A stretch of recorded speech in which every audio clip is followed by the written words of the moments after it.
আমার মতো একজন মানুষ এত নিম্নমানের রাজনীতি করিনি কখনোই, হঠাৎ করে চলে আসছি। আর এত ভালোবাসা আমি আসলে ভাষায় ব্যক্ত করতে পারবো না। অনেকেই ফোন দিয়ে বলে যে ভাই যেটাই বলুন আমরা ভোট দেবো ট্রাক মার্কায়। ভোটাররা যদি ভোট কেন্দ্রে আসতে পারে ইনশাআল্লাহ আমি শতভাগ নিশ্চিত করে বলতে পারি বিশাল একটা ভোটের ব্যবধানে ইনশাআল্লাহ কোটালীপাড়ার সমস্ত মানুষের মুখে আনন্দ হাসিতে উপড়ে পড়বে। কারণ তারা একটাই ভরসা করে যে কোটালীপাড়ার মানুষকে, কোটালীপাড়ার মাটিকে লজ্জিত হতে দেবো না।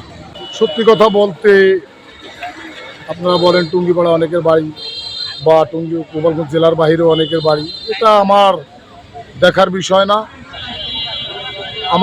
আমাদের ভোটাররাই আমাকে অনেকে বলছে যে কোটালীপাড়া একটা উপজেলার না, এইটা ধরেন কোটালীপাড়া একটা বাড়ি, কিন্তু একটা বাড়ি না, টোটাল কোটালীপাড়া একটা ঘর।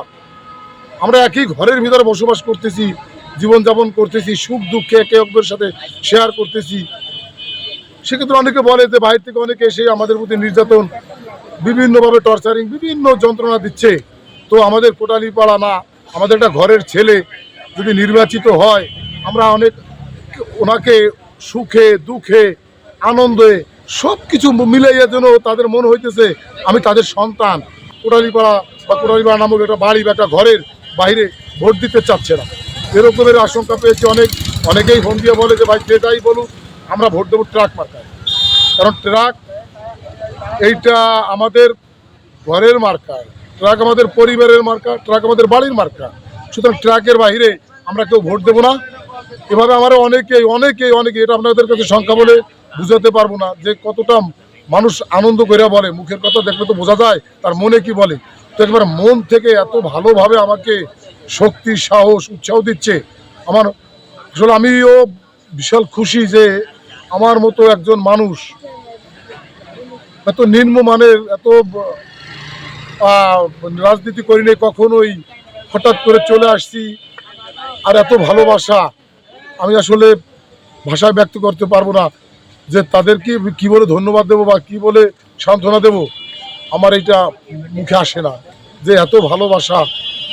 আল্লাহ পাক রব্বিল আলামিন, উপরওয়ালা, দয়ালু দাতা, মানে তাদের ইচ্ছাই যে শুধু ট্রাক মার্কায় ভোট দেবে।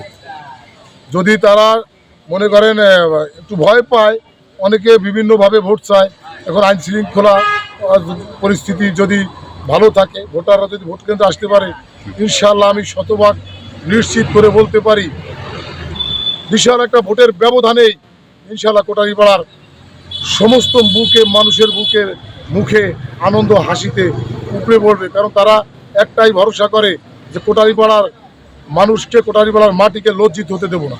আমরা কোটালীপাড়াবাসী যদি জয়লাভ করতে পারি আমি তাদেরকে এই নিশ্চয়তা দিতে পারি হামলা মামলা বিভিন্নভাবে যে আছে, এই যে যন্ত্রণাদায়ক যে পরিস্থিতি ঘটছে এ ধরনের কিছু থাকবে না। এবং কোটালীপাড়ার অনেক মানুষ কোটালীপাড়ার বাইরে আছে, এই যে রাতের অন্ধকারে শীত নাই, গরম নাই, বৃষ্টি নাই, যে কষ্ট ক্লান্ত করছে এই কষ্টটা কোটালীপাড়ায় থাকবে না।